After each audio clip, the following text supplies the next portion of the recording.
정영진 축의 매불쇼.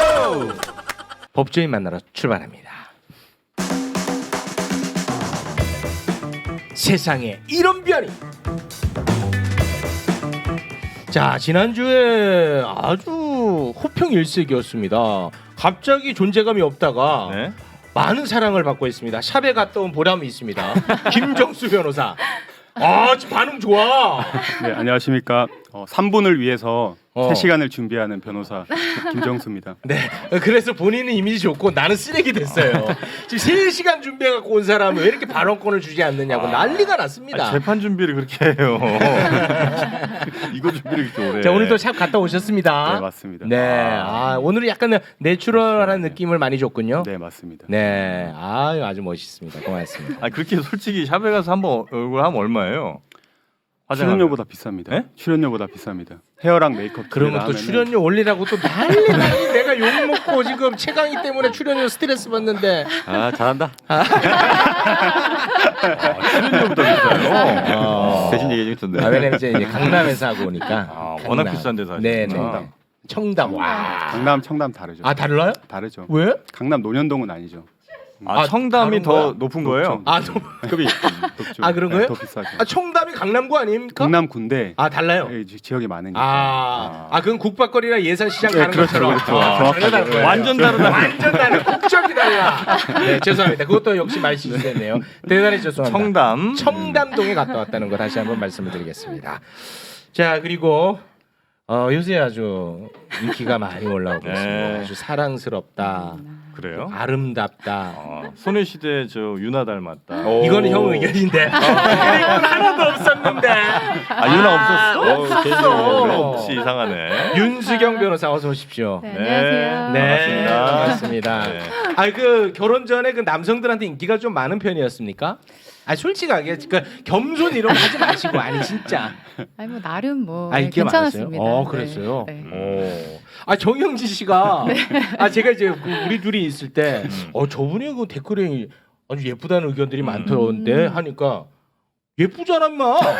이 새끼가 정신 나간 새끼 따라와 이 새끼 하면서 막 뺨을 때리고 막 그러더라고. 네.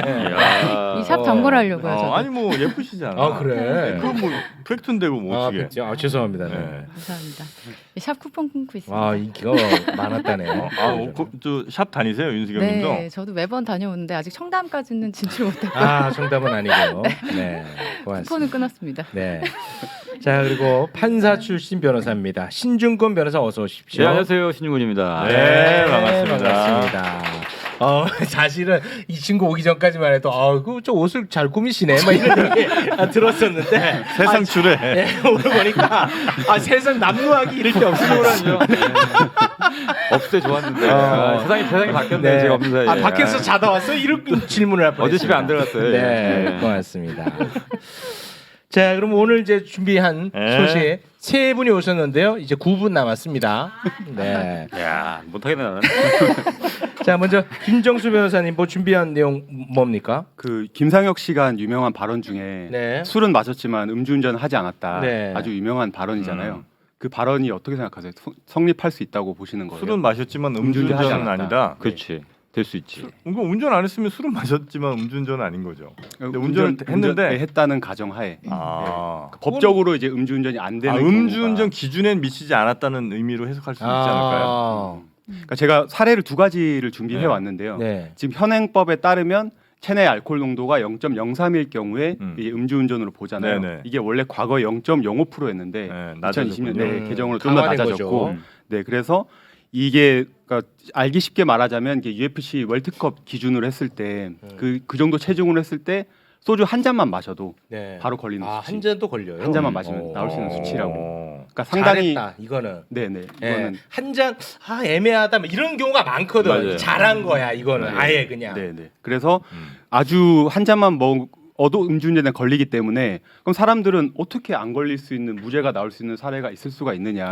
한 잔도 걸리는데. 네, 개정법 이후에는 다 걸려야 되는 거 아니냐? 네. 라고 하는데 제가 사례를 많이 분석을 해보니까 네. 그 측정을 할 때 그러니까 두 가지 유형이 있는데 측정치가 나오잖아요. 네. 근데 측정치에 시차가 존재하잖아요. 네. 그러니까 무슨 말이냐면 음주 시작 시점이 있고 그다음에 음주 종료 시점이 있고 운전대를 잡은 시점이 있고 측정하는 시점 있잖아요. 네. 그럼 제가 말한 대로 시간 순서대로 가게 되는데 결과적으로 법적으로 중요한 거는 이제 운전대를 잡았을 때 그때 혈액 농도가 알코올 농도가 0.03을 초과한 게 맞느냐 그렇게 추정하는 거예요? 추정하는 거예요. 왜냐하면 그때는 정확하게 누구도 알 수가 알 없잖아요. 수가 없잖아요. 그러니까 예를 들어서 만약에 경찰이 불어라 했다. 네. 근데 B가 나오면 다시 줄 세워가지고 다시 측정하잖아요, 제대로. 네. 그리고 만약에 또 거부하면 뭐 혈액 채취해서 하긴 네네. 하잖아요. 그럼 이미 그때 시차가 존재해버리니까. 그렇죠. 채취 당시에 만약에 뭐 0.05가 나왔다고 해도 네. 역산해가지고 공식대로. 예, 그러니까 이 사례 같은 경우에는 그 변호사가 이제 과학고 출신 변호사다 보니까 수학적으로 공식을 다툰 거예요.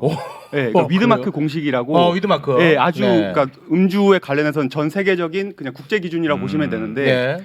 이 사람이 그 1930년도에 개발한 공식이에요. 그때 우리나라에서는 이제 그 윤봉길 의사께서 그 천황을 향해서 이제 폭탄을 던진. 그때 이제 이 일본 왕을 사람을 향해서 폭탄을 던지고 있을 때 이 사람은 스웨덴에서 이제 그 공식을 개발한 거예요. 네. 뭐 그러니까 알코올 농도가. 아니, 이 얘기를 왜 하냐면 예, 제가 이 말씀을 왜 드리냐면 네. 90년대 그러니까 이 공식이 정확하게 86년도에 우리나라에 도입이 됐는데 90년대까지만 해도 검사들이 많이 다퉜어요. 부정확하다. 이 공식을 따르면 니네가 추정을 하는데 추정치의 이 정확성이 담보가 될 수 없기 때문에 이런 공식은 대입하면 안 된다는 말을 많이 써서 네. 대법원에서 이제 채택을 하면서 인정이 되는데 되게 웃긴 게 대법원에서 이 사람이 독일 사람이라고 써놓은 거예요. 그러니까 이 공식에 대해서 위드마크 씨가 예 스웨덴 사람인데 그거 어떻게 된 거예요 중건이 형? 내가 어떻게 알아 그걸? 예, 판사 아니 이 중요한 대법원에 가본 공식을- 적도 없어. 예, 아니 중요한 판인데 그렇게 하면 안 칠 수가 있으면 안 되잖아요. 국적이 정확하게 달랐네. 알아야 되잖아요. 네네. 국적을 독일인데 틀리게 했어 국적을. 독일 교수도 아니고 스웨덴 교수가 거기서 이제 개발한 게 맞는데 근데 그 중요한 대법원 판례에서 이렇게 쓰니까 나머지 논문이나 모든 다른 자료에서 다 이렇게 써버리는 거예요. 네, 틀렸는데. 네, 틀렸는데 어쨌든 그렇게 논란 속에서 그 도입된 공식인데 여기서 가장 중요한 게 뭐냐면 제가 말씀드리고자 하는 포인트가 네. 그 음주를 측정하는 그 경찰관 당시 측정 당시 시점이 네. 만약에 음주 종료 시점이랑 네. 좀 가깝다. 네. 그러면은 무죄가 될 확률이 높아요. 그러니까 측정치가 네. 그렇게 높지 않은 0.03이 나왔어요. 측정할 때. 네네. 근데 그럼 거의 무죄라고 보시면 돼요. 03인데? 왜냐하면 왜 그러냐면 네. 사람이 술을 마시면 술 마신 30분부터 90분까지 폭발적으로 이제 농도가 상승합니다. 예, 그리고 나서는 90분 이후부터는 떨어져요. 네. 통상적으로 위드마크 공식은 떨어질 때에 얼마나 그러니까 시간당 비율이 얼마나 되느냐 이걸 밝힌 공식이에요. 그러니까 이걸 그 통계적으로 조사를 해봤더니 빨리 떨어진 사람은 0.03, 늦게 떨어진 사람은 0.008 이런 식의 차이를 보여요. 근데 피고인한테 유리하게 적용을 해야 되니까 이제 늦게 떨어진다고 가정을 하고 그런 이제 무죄 추정으로 가깝게 적용을 하는 거고. 네. 근데 문제는 이제 지금처럼 아니 그래서 사람들이 지금 화가 나서 그래서 한 잔을 하라는 거냐? 지금 난리 났어. 야 뭐야 너? 그래서 이런 걸 왜 들고 왔어 임마? 이 자식 진짜. 그래서 제가 말하고자 하는 포인트가 뭐냐면 요지가 뭐야 요지? 음주를 종료한 시점으로부터 측정하는 시점이 지극히 짧다면 상당한 그 증가폭을 그러니까 아주 높은 비율로 증가한다고 가정을 해주기 때문에 그 차이의 그 비율을 계산하면 되게 낮게 나온다는 거죠. 예를 들면 아까 정현 씨 말한 대로 네. 측정을 0.03으로 했으면 실제로 그 측정 당시 추정은 0.02가 된다는 거죠. 네. 왜냐하면 이제 폭발적으로 증가한 거니까. 네, 그걸 유리하게 적용을 시켜주니까. 아니 그 법정에서 네. 이 사람을 음주운전을 처벌할 때는 네. 그러면 정확히 언제를 기준으로 처벌하는 거예요? 음주운전 그 운전대 아까 운전 얘기했잖아. 개시 당시. 운전대 운전 시점. 잡은 그 아니 시점. 그러니까 그런데 0.03이면 처벌을 안 한 거라며. 왜냐하면 0.03인데 추정해서 더 낮게 나올 거니까. 그렇죠, 그렇죠. 그러니까 그 더 낮게 나오는 그 시점을 언제로 할 거냐고. 언제로 하냐고. 운전대 운전 잡은 당시, 시간. 예. 운전 시점. 술 먹었냐? 나만 이해 못하는 거지. 운전대 잡은 시간. 그때가 몇 %냐 혈중 알코올 농도가. 봐봐. 그런데 검사를 했는데 0.03이 나왔어. 그러면 유죄지. 근데 역산을 해서 시간 앞으로 가면은 그때가 0.0이라는 거야. 처음 위드마크. 운전대를 잡은 시간? 그래 처음 운전대 잡은 시간. 그 시간을 기준으로 처벌한다는 거예요? 아니, 그래. 처음 운전대를 잡은 건 아니고 어쨌든 운전하면 다 걸리죠. 처음 이건 종료한 시점이건 종료한 간에 시점이든. 어쨌든 잡고 운전하면 다 걸리는 거죠. 네. 음. 근데 네, 근데 측정할 땐 보통 이제 나중에 하니까. 나중에 하잖아요. 나중에 네, 하니까 네. 그때 걸 이제 세우고 폭발적으로 나서. 증가하는 네, 시간이라는 네, 거야. 짧은 네. 시간 안에는. 왜곡이 된다는 아 거죠. 됐어요. 운전하지 마. 앞으로. 어차피 안 먹으니까 안 하면 돼. 야, 나만 이해 못하겠네. 아 왜 그걸 해? 형? 어? 과거로 간다고 해서 오히려 술 먹은 시간이 얼마 안 됐으니까 혈중 알코올 농도가 더 높다고 형은 편견을 갖고 있어서 이게 헷갈리나 봐. 아니 그거 헷갈리는 게 아니고 어. 예를 들어서 법정이야. 근데 이 사람이 0.03이 측정이 돼서 왔어. 됐어. 술 마신 종료 시점으로부터 1시간이 지났어. 그럼 도대체 법정에서는 일률적인 기준이 있어서 술 마신 종료 시점으로부터 60분 이후를 역산해서 처벌한다 이렇게 하면 이제 이해되는데 그게 아니고 걸린 시점부터 그러니까 언제를 기준으로 처벌하냐고. 운전대 야 오늘 사람 열받게 하네. 와 잠깐만. 자 봐봐 그럼 오늘 사람 완전 뚜껑 열리게 하네. 운전대. 봐봐 그러면 와 누가 전봇대 잡는 걸 처벌하냐 임마. 와 사람 진짜 완전 야 그러면 와 운전대 제발. 와 사람을 이렇게도 보내네. 와 이거 사람 건강 완전히 다 해치네. 그러니까 운점이 와. 여러 개가 있잖아요. 그러니까 운전대를 네. 처음 와. 잡은 시점을 기준으로 역산을 해서 그 사람 처벌을 한다는 거예요. 아니요, 처음 운전대를 잡은 시점이라는 표현은 없고요. 아니 형 그러니까 운전한 시점. 운전대를 처음 잡았어 예를 들어서 근데 장거리 운전해갖고 10시간 운전했어 그럼 10시간 접근을 하겠니? 그건 아닐 거 아니야. 그때는 또 마지막 운전대 잡은 시점 통상적으로는 그러겠지, 맞지? 법원에서는 종료 시점을 적습니다. 운전 종료 시점. 네. 운전 과 종료 측정 시점? 시점. 네, 아, 네. 운전 내가 술 종료 먹고 시점. 30분 있다가 네. 운전해갖고 네. 10시간 걸려서 부산 갔어. 갔어 언제를 기준으로 처벌한다는 거야? 그때 운전 종료 시점이 종료 언제예요? 시점. 그러면? 종료 시점 봐가지고 측정 나는 시점과의 차이. 패스해줘라. 나는 음주운전 나랑 안 맞아. 내가 눈에 흙이 들어갈 때까지 운전대 잡지 마라. 나는 음주운전이랑 안 맞아. 와 진짜 운전대 잡지 마라. 너는 이걸 왜 갖고 왔어 임마. 운전대 잡은 시점을 처벌한다 이거지? 아니야? 그것도? 너는 빼줄게. 너 빼줄게. 와, 나 진짜 어렵네. 이거 왜 들고 왔어? 요지가 뭐야? 그래서 한 잔은 그냥 안전할 수 있다는 거야 뭐야? 이런 사례가 있다. 대법원에서 그 사람이 왜 들고 왔어? 술을 마셔도 걸린다. 와 진짜 형 나 목 좀 안 좋아졌어 지금. 큰일 났네. 진짜 안 좋아졌는데. 이게 처벌 못 한다는 거지 나는. 형은 빼줄게. 오케이. 와 어렵다. 너 죽인다. 그러면. 알겠습니다. 네. 이 음주 측정 얘기하니까 네. 갑자기 제가 생각나네요. 얼마 전에 제 사고 나가지고 이제 저를 이제 박은 운전사 아무래도 이제 음주한 것 같은 거야. 그래서 내가 경찰에 막 일러줬지. 빨리 음주 측정하시라고. 그랬더니 했는데 괜찮은 거야. 내가 했는데 삐거리는 그래. 다시 한 번 해. 또 삐거려. 3번을 했는데 삐가 되는 거야. 언제 마셨는데? 아니 안 마셨지. 에이, 마신 시점이 있을 안 거 아니야. 마셨어. 에이. 두발식으로 얘기하면 전날 마셨지. 가글이 문제가 생겼나 봐. 근데 가글? 사람이 궁지에 몰리니까 나를 의심하게 되는 거야 내가. 말이 안 되는데 내가 KBS 방송하러 가는데 말이 되냐고. 말이 안 되는데 내가 의심하게 돼. 어떤 의심을 하게 되냐면 일주일 전에 여기 우리 그 스태프들이랑 회식을 했었어 그때. 그게 생각이 나. 사람이 맞아요. 공권력이 그렇게 무서운 거야. 일주일 전에 와 그게 그럴 수가 있나 이렇게까지 생각이 되더라고. 그러더니 제가 지금 KBS 제가 방송하라 그러는데 저 뭐 그런 거는 아무 의미 없으니까 도움 안 되는 얘기 하지 마시라고. 완전히 이제 난 범죄자가 된 거야. 그러더니 차 트렁크를 딱 열더니 은색 가방을 딱 꺼내. 그때부터 미치겠는 거야 내가. 정밀 측정기기. 뭐 있는 거야. 와 그때부터 미치겠는. 나를 자꾸 의심하게 되는 거야. 뛰지 그랬어 막. 막 도망가지. 자꾸 계속 의심하는 거야. 빼박이래 완전히. 와 이거 큰일 났다. 어떻게? 이제 방송 KBS 이제 완전 KBS 먹칠하고 이제 매울 수 이제 다 끝났다 싶은 거야 그때부터. 그때는 빨리 편의점 가서 소주 한 병을 불어야죠. 소주 한 병을? 네. 왜? 열이 받아서 지금 숨어서 일단 꺼냈는데 측정기랑 물이 있는 거야. 그래서 내가 헹궈야죠. 아무리 생각해도 나는 이거 아니니까 이거 물 드시라는 거야. 그런데 나는 또 당당한 걸 보여주고 싶은 거야. 저 하지 않겠습니다. 그러니까 그분이 그런다고 봐드리는 거 아닙니까? 와 딱 그 얘기를 하는 거야. 그런다고 봐드리는 게 아니라는 거야. 그러면서 이제 핸드폰 좀 이렇게 핸드폰 또 왜? 아니 이게 왜냐하면 어떻게 아무튼 그게 혜택. 자기 그 사람이 받다가 떨어뜨렸어 내 거를.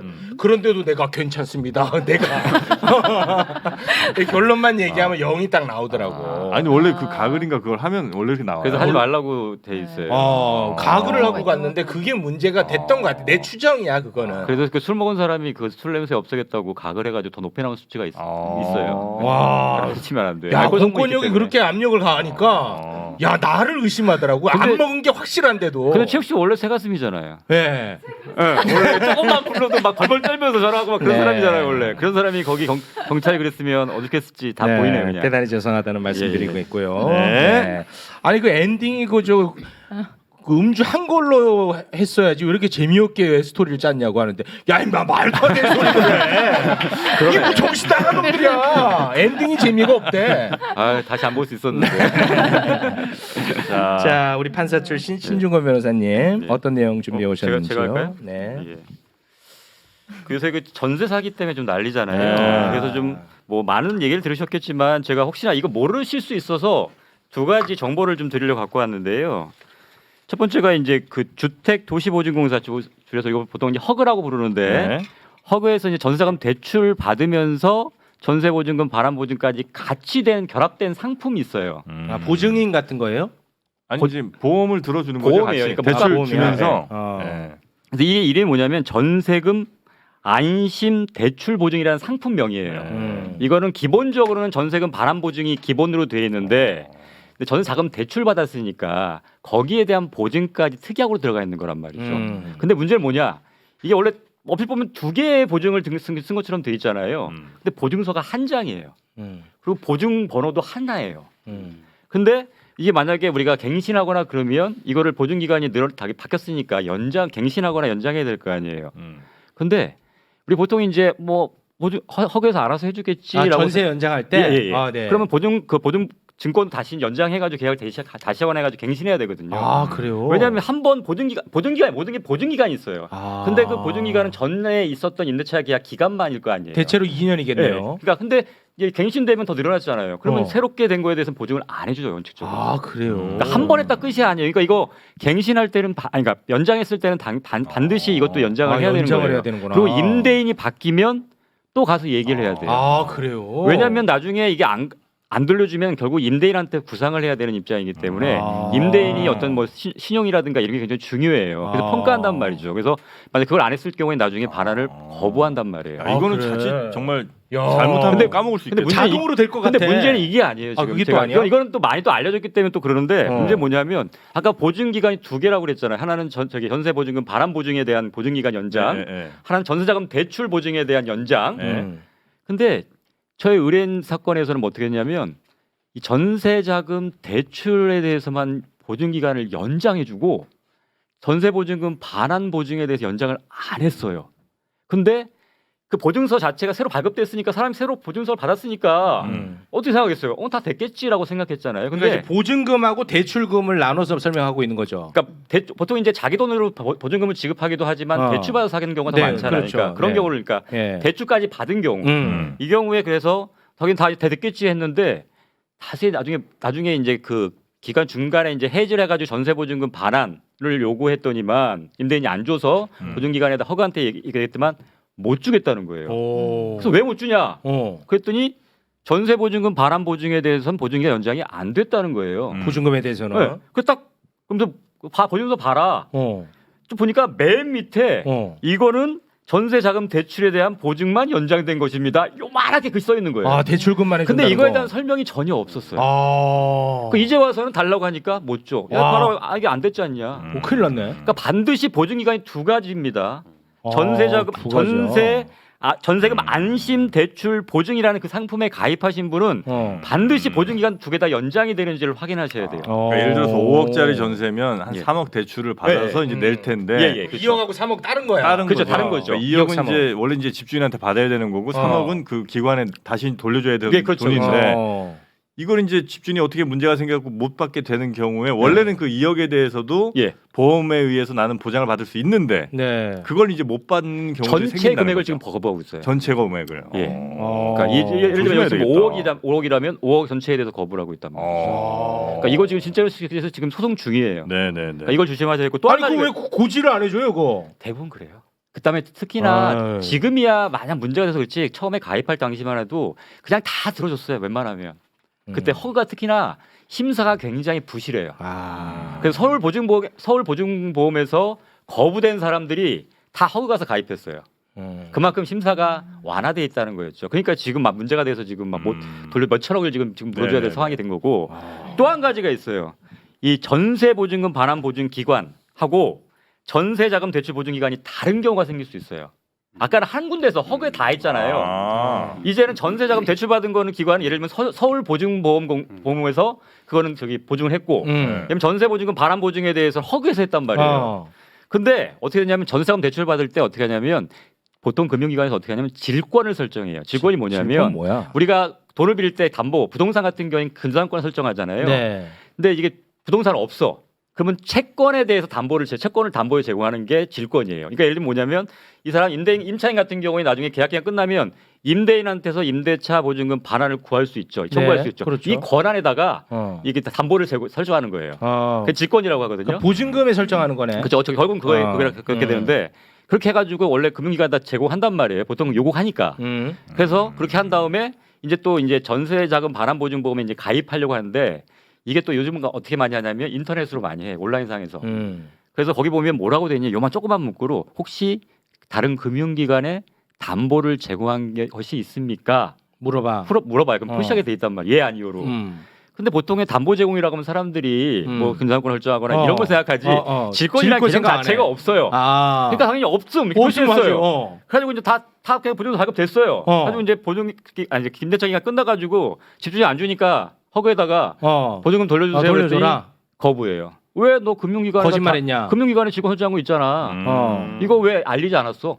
야 이거 너무 어렵다, 그지? 그러네. 이걸 일반인이 어떻게 알아? 또 한 가지 그다음 이게 만약에 대면으로 했으면 좀 일종의 설명도 있을 수 있었을 텐데. 와 이거 어려운데. 이게 인터넷상으로 하다 보니까 전자 계약을 해가지고 하니까 이거 사람 누가 설명해 준 사람도 없어요. 네. 그러니까 당연히 난 담보 설정한 거 없으니까 뭐 그냥 없으면 했는데 와. 이제 와서 이제 허그에서 못 주겠다. 너 나한테 왜 이거 알리지 않았어? 이러고 거부하고 있는 사례랍니다. 근데 허그에서 그런 거 정도는 너무 어렵다. 알려줘야 되는 거 아닌가? 진짜 부실하게 해요. 그게 전혀 안 하고 여기다 서명하면 됩니다라고 해서 그냥 서명하기만 해요 지금. 와 그래서 질권이란 지금- 단어도 처음 들었다 난. 그러고 나서 지금 요새 허그가 지금 못 들어주고 있는 게 되게 많잖아요. 그러니까 요즘 오히려 반환할 시점 돼서 굉장히 엄격하게 해요. 돈 줘야 될 때는. 그래서 조그만 꼬투리라도 잡히면 다 거부하고 다 거부해? 소송해라. 소송해서 내가 지금 줄게. 야. 소송하면은 어디가 이겨요? 근데 허그가- 지금 이거는 아직 선례가 없어요. 그래서 없어? 지금 저도 지금 한번 다퉈보고 있는 가운데 아니 근데 우리가 이길 수 있다 하더라도 그 아. 이기는 데까지 걸리는 아이고, 시간에 진짜. 법무용 이거 그 기간 골치 아파. 동안에 그 이자 부담 계속 해야 되는 네. 것도 있고 그래가지고 지금 손해가 굉장히 막심한데 막심해요. 허그에서는 나 몰라라 지금 하고 있는 상황이에요. 야, 그 이- 상황에서 그 너무- 변호사님이 쓰시는 법리가 예. 어떤 식의 주장을 근데 이게 엄밀하게 보면 이게 질권 설정에서 지금 테스트 하냐? 판사 출신이야. 판사? 아니, 소송 전략. 아, 이거- 자존심도 안 상하나 봐. 설명해 버리네. 해야죠. 해야 돼요. 변호사 물어보면 해야죠. 그래요? 네. 사실 문제가 이거 사실 안 돼요. 왜냐 허그에서 만약에 보증금 반환했단 말이에요. 그러면 그거 갖고 이제 그 대출 받은 것까지 갚아버릴 거 아닙니까? 금융기관에 대출 받은 거. 그러면 그 질권 말소돼요. 그러면 결과적으로 임대차 보증금 반환 그대로 채권 있기 때문에 아무런 실질적으로 문제가 없어요. 문제도 없는데 왜 그걸 꼬투리 잡어? 그런데 거기서 이제 담보 제공이라는 거 했는데 저는 그래서 그거는 여기서 말하는 담보 제공에 해당하지 않는다. 이 법리로 주장하고 있거든요. 그다음에 또 한 가지는 야, 너 판사 그러면 출신. 네가 저기 계약할 때 이거 고지 설명했냐? 안 했다. 근데 이게 판례가 어떻게 보냐면 대면 계약뿐만 아니라 온라인으로 계약하는 거에서도 설명 의무는 없어지지 않는다고 하고 있단 말이죠. 그렇기 때문에 요거까지 같이 해가지고 지금 네. 두 가지를 주장하고 있거든요. 당연히 네. 그 법적으로 문제될 수 있는 중요 내용에 대해서는 고지를 그렇죠. 해주는 게 네. 그 기관의 의무죠. 그렇죠. 예. 그래서 이것들에 대해서는 이제 허그가 이제 아마도 자기네들이 돈 지금 지출할 여력이 안 돼요. 그래서 너무 많아서. 그런 식으로 가는 그래서 지금 어디까지 지금 막고 있는 상황이에요. 네네. 그건 못됐다. 그렇죠. 해줄 때는 막 해놓고. 그렇습니다. 예. 나는 그거 안 했는데. 그래? 그래서 꼭 확인해 보세요. 대출은 받았어? 대출 안 받았는데. 그럼 상관없잖아. 아니죠. 보험을 안 들었다고? 보험 안 들었는데. 아예 안 들었어. 그건 기간 얼마 난리였네. 남았어요? 1년 이상 나오면 지금 중간에도 할 수 있어요. 그래요? 예. 1년 안 남은 거 같아. 아니 뭐 돈이 뭐 그게 아쉽지 않은가 보네요. 뭘 말도 안 되는 소리 있어. 그냥 버리고 말지 뭐 이런 아니 거. 뭔 소리야. 야, 역시 말도 안 되는 플렉스. 얘기야. 이거 참. 그까 있고 뭐 푼돈 뭐. 사람 뭐 아유, 또 2달 열심히 일해야겠네. 빨리 윤수경 씨 모셔라. 네, 윤수경 선생님 어서 오시기 바랍니다. 안녕하세요. 네. 자, 윤수경 변호사님은 뭐 준비해 오셨습니까? 네, 지금 이제 우리나라에서 태어났는데 출생 신고를 못하는 아이들이 있었다고 해요. 그래서 이제 그 이야기를 좀 해볼까 하는데 이제 아빠 혼자서 아이를 키우는 미혼부의 아이들인데요. 이 아이들에 대해서 이제 출생 신고를 할 수 없었다가 이제 점점 이제 미혼부도 출생 신고를 할 수 있게 지금 법이 개정되고 있는 이 얘기를 좀 나눠볼까 합니다. 왜 못해요? 근데? 결혼하지 않은 남자의 자녀는 출생 네. 신고가 안 됐습니까? 네. 왜요? 이게 기억하실지 모르겠는데 2013년에 그 사랑이 아빠라고 음. 유모차 시위를 하셨었어요. 맞아요. 네. 예, 이제 그거 여기 기억이 안 내부쇼에서 했던 것 나시겠지만. 같은데. 네. 매불쇼에 너무 했던 거 옛날이에요. 모르는 게 더 많거든요. 너무 그렇게 옛날이죠. 그렇군요. 내가 네. 누군데 기억해. 맞네. 제가 한번 뭘로 보고? 그래요.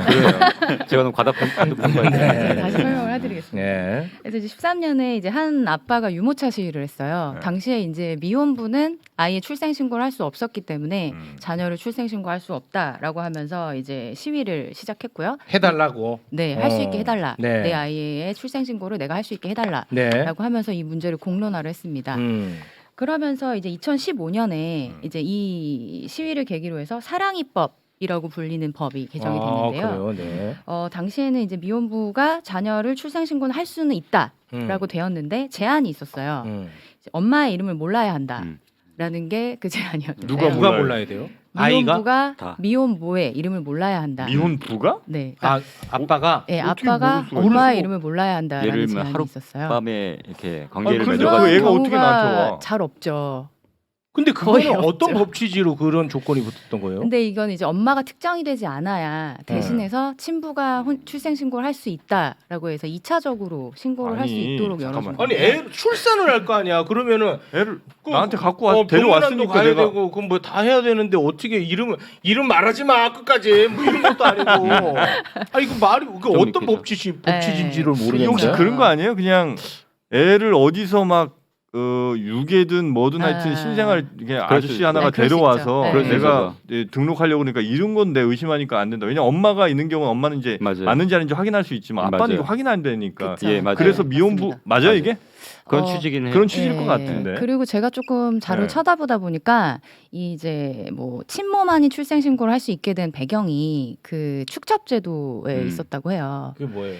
그래서 이제 첩을 첩을 두게. 두는 제도가 있었는데 이제 친부도 그냥 출생 신고를 자유롭게 할 수 있게 하면 아이만 데려다가 호적에 올리고 엄마는 이제 뭐 조강지처를 버린다던가 뭐 아니면 뭐 첩을 버린다던가 아니면 전혀 상관없는 아이를 자기 호적에 올린다던가 이제 이런 일들이 옛날에 좀 있었기 때문에 조강지천이 첩이니 이런 표현 저는 젠더 감수성이 굉장히 어긋난다고 생각합니다. 법적인 용어인 것 같은데. 조강지처랑 첩이? 팔레 나오는 팔레 예. 아 그래? 나오는 조강지처가? 예, 네. 조광기죠. 그래서 이제 이건 뭐야? 나오는 거니까 어쩔 수 없어. 어쩔 수 없네. 네. 조강지처가 좋더라. 불편하신 것 같은데. 고맙습니다. 네. 네. 바로 나오네. 네. 그래서 뭐 그런 배경이 있었다고 해요. 그래서 결국에는 이제 친모만 할 수 있었다가 친부도 할 수 있는 길을 열어줬지만 사실상 현실적으로 뭐 그런 경우가 많지 않죠. 상대방의 이름을 모르는 경우가 많지 않기 그렇겠죠. 때문에 예. 실질적으로는 출생신고를 하지 못했고요. 어. 그래서 이제 얼마 전에 3월 30일에 헌재에서 그 생모만이 아이의 출생신고를 할 수 있다라는 현행법이 헌법에 어긋난다라는 결정이 나왔습니다. 큰 네. 결정이네. 예, 그래서 이제는 이제 친부들도 뭐 유전자 검사나 이런 것들을 통해서 아이의 출생 신고를 할 수 있는 길이 열렸죠. 그 실제 사례에서는 보통 어떤 경우에 이런 거를 하게 됩니까? 그러니까 친부인데 네. 엄마가 이게 도망가거나 이런 예. 경우에 이제 등록을 하려고 그러는 거예요? 뭐 제가 이제 소재를 알 수 없는 경우. 그렇죠. 예를 소재를 알수 없는 들면은 뭐 이제 엄마가 갑자기 이제 연락이 안 되는 거죠. 아이를 낳아서 네. 주고 데려다 주고 연락을 안 받고 아, 연락이- 심지어는 뭐 법률 혼중인 상태였다. 맞아요. 아내가 아니 저 엄마가 예, 예. 아 다른 사람하고. 예. 중원자. 근데 내 애를 놔줬다고? 네, 뭐 그런 경우들도 있고요. 그러니까 그런 불륜에 경우 의해서 날 수 그쵸. 있으니까요. 이제 그런 경우에는 또 더 문제가 될 수 있는 게 만약에 이제 상대방이 법률혼 중이었다라고 네. 하면은 지난번에 이제 말씀드렸던 이제 친생자 추정이 적용이 되기 때문에 맞아요. 이런 경우에는 또 이 미혼부가 출생 신고를 하기가 상당히 까다로워지는 거죠. 혼인 중의 자녀로 추정이 되기 때문에 그렇죠. 아니 그럼 그 여성분은 혼인 중에 어떻게 임신 출산을 해? 뭐 뭐 어디 이제 좀 남편이 멀리 가 있다거나 이런 경우 얼마나 멀리 가야 돼? 아니면 법률적으로 이제 혼인 관계는 유지되고 있지만 사실상 사실상 결과거나 이런 결과거나 경우도 있으니까요. 뭐 예. 가출을 했거나 예. 뭐 이런 경우들이 있을 수 있으니까요. 그 혹시 미혼부가 아니라 그냥 가정을 이루고 있는 네. 남자인데 이 사람이 다른 데서 낳은 아이를 드릴 수 있어요? 그러니까 가족관계 등록부에? 지금 현 가족 안에 네. 현 가족 안에 네. 부인은 허락했어요? 부인 그거를 얘기를 해줘 형이. 일단. 부인 허락했어? 일단 했다 치고 했어. 본인의 친자 확인을 받아서 가능합니다. 네. 아 그래? 네, 친자 확인을 받아서 그리고 가능합니다. 그 부인이 만약 거부하면 어떻게 돼요? 부인이 거부할 수가 이제 없어서 친자 관계는 네. 그러니까 친자 관계는 어쨌든 거기에 모자 관계는 없더라도 네, 부자 관계는 인정이 되는 거기 형성되니까요. 때문에 아버지와 자녀의 네. 관계는 인정이 되는 아, 거고 아버지와 자녀의 어머니와 관계. 자녀의 관계는 관계는 인정이 안 되고. 예. 네. 그렇게 그 그래서 가족관계 등록부를 떼면 야 또 해맑아지네. 아니 가족관계 등록부를 떼면 어. 원래 있던 가족에는 이 친구는 안 나오고 네. 저의 가족관계 등록부에만 나오는 거예요. 이렇게 양쪽이. 나의 자녀로 나오는 나은 거죠. 거죠. 네. 어. 나를 기준으로 떼면 근데 그게 나의 지금 자녀로 혼인 나오는 중에 거죠. 났으면 친생자 추정이 추정이 되기 또 되기 때문에 때문에. 사실은 그 만약에 음. 반대를 안 하시면 그냥 친생자처럼 이렇게 되는 되게 거죠. 신고할 수가 있는 거죠. 아. 추정이 되니까. 친생자가 뭐야? 그러니까 그- 혼인 중에 친부다? 애를 낳았으면 그게 어. 사실상 내 아이인지 아닌지 따지지 않고 얘 자기 진짜 자기- 아들 자식인 것으로 인정해 주는 그들의 추정해 주는 거예요. 자녀다. 그러면 네. 이 사람이 지금 3명의 애가 있잖아요. 예. 그 애들하고 형제 관계가 되는 거야? 뭐 그렇게 그렇죠. 되죠. 네. 잘 지낼 수 있을까요? 시대가 이제 많이 바뀌었잖아요. 네. 팩트? 케이스 네. 이분은 뭐 현실적인 거 아니면 물어보지도 않습니다. 맞다, 진짜. 다 관심 없어요. 자기 일에만 관심 아니, 있어요. 이제 예를 들어 저하고 이제 가족관계가 생성이 됐어요. 이 아이는. 되게 진지해. 근데 이 아이는 엄마랑도 어쨌든 친엄마가 있으니까 네. 이 사람은 또 친엄마와 가족관계 있을 거 아니에요. 네, 그렇죠. 그쵸. 그쪽에서 신고를 했다면. 그렇죠. 네. 아 그쪽에 신고하면. 그 가능은 하죠. 그렇게 양쪽으로 가능하죠. 신고하는 게. 네. 엄마는 여기 중원 아니야? 아빠는 중원? 여기고. 그건 아니야? 중혼은 아니죠. 혼인은 아니니까요. 예, 그렇죠. 결혼한 거는 아니고. 네. 와, 이 강제 복송 시켜야 되는 거 아니야 이 정도면? 누구요? 쪽은 저희는 왜? 실려? 뭡니까 이거 우리나라의 가족 제도를 완전히 근간을 흔들어 버리고. 그리고 이렇게 양쪽으로도 이어지게 되는군요. 네, 그렇죠. 와. 가족관계의 어떤 그 확장 이렇게 생각하면 어떨까요? 아. 넓어진 가족. 패러다임을 또한 잠깐만 나의 있다. 가족 이런 거. 뿌리가 더 많아지는 거예요? 미혼부도 그래서 네. 아이를 출생 등록할 수 신고를, 있다. 네, 할 수 있는 길이 열렸다라는 네. 말씀을 드리고 싶은데, 근데 실제 제가 자료를 보니까 미혼부 가정이 한 6천 가구 정도 된다고 많네요. 하더라고요. 네, 그리고 이제 미혼모와 미혼부 가정을 분리해서 이제 조사를 한 1995년부터 미혼모 가정보다 미혼부 가정이 더 늘고 있다고 해요. 네. 근데 이제 그분들이 어떻게 보면은 조금 아이를 숨어서 양육을 하거나 그 아이들이 조금 법적인 테두리 안에 보호받지 못했던 그런 네. 현실들이 좀 나아지지 않았을까 생각을 합니다. 알겠습니다. 정희 씨 외연 확장이라는 좋은 표현이 있답니다. 외연 확장. 네. 아이고야. 포장이 잘한다. 아이고. 외연 확장. 네. 문어발식 외연 확장. 아, 좋다. 예. 문어가 8개죠, 아마. 예, 문어발식 외연. 좀 더 노력하셔야겠네. 많이 남았어요. 네. 아, 굉장히 우회로가 많이 있네. 네, 빈칸이 아주 많이 있습니다. 대단히 고맙습니다. 자, 오늘은 그러면 시간이 많이 지나고 아이고, 그러네. 관계로 아이고, 네. 딱 여기서 인사드리겠습니다. 네. 함께해 주신 세 분 대단히 고맙습니다. 고맙습니다. 감사합니다. 감사합니다.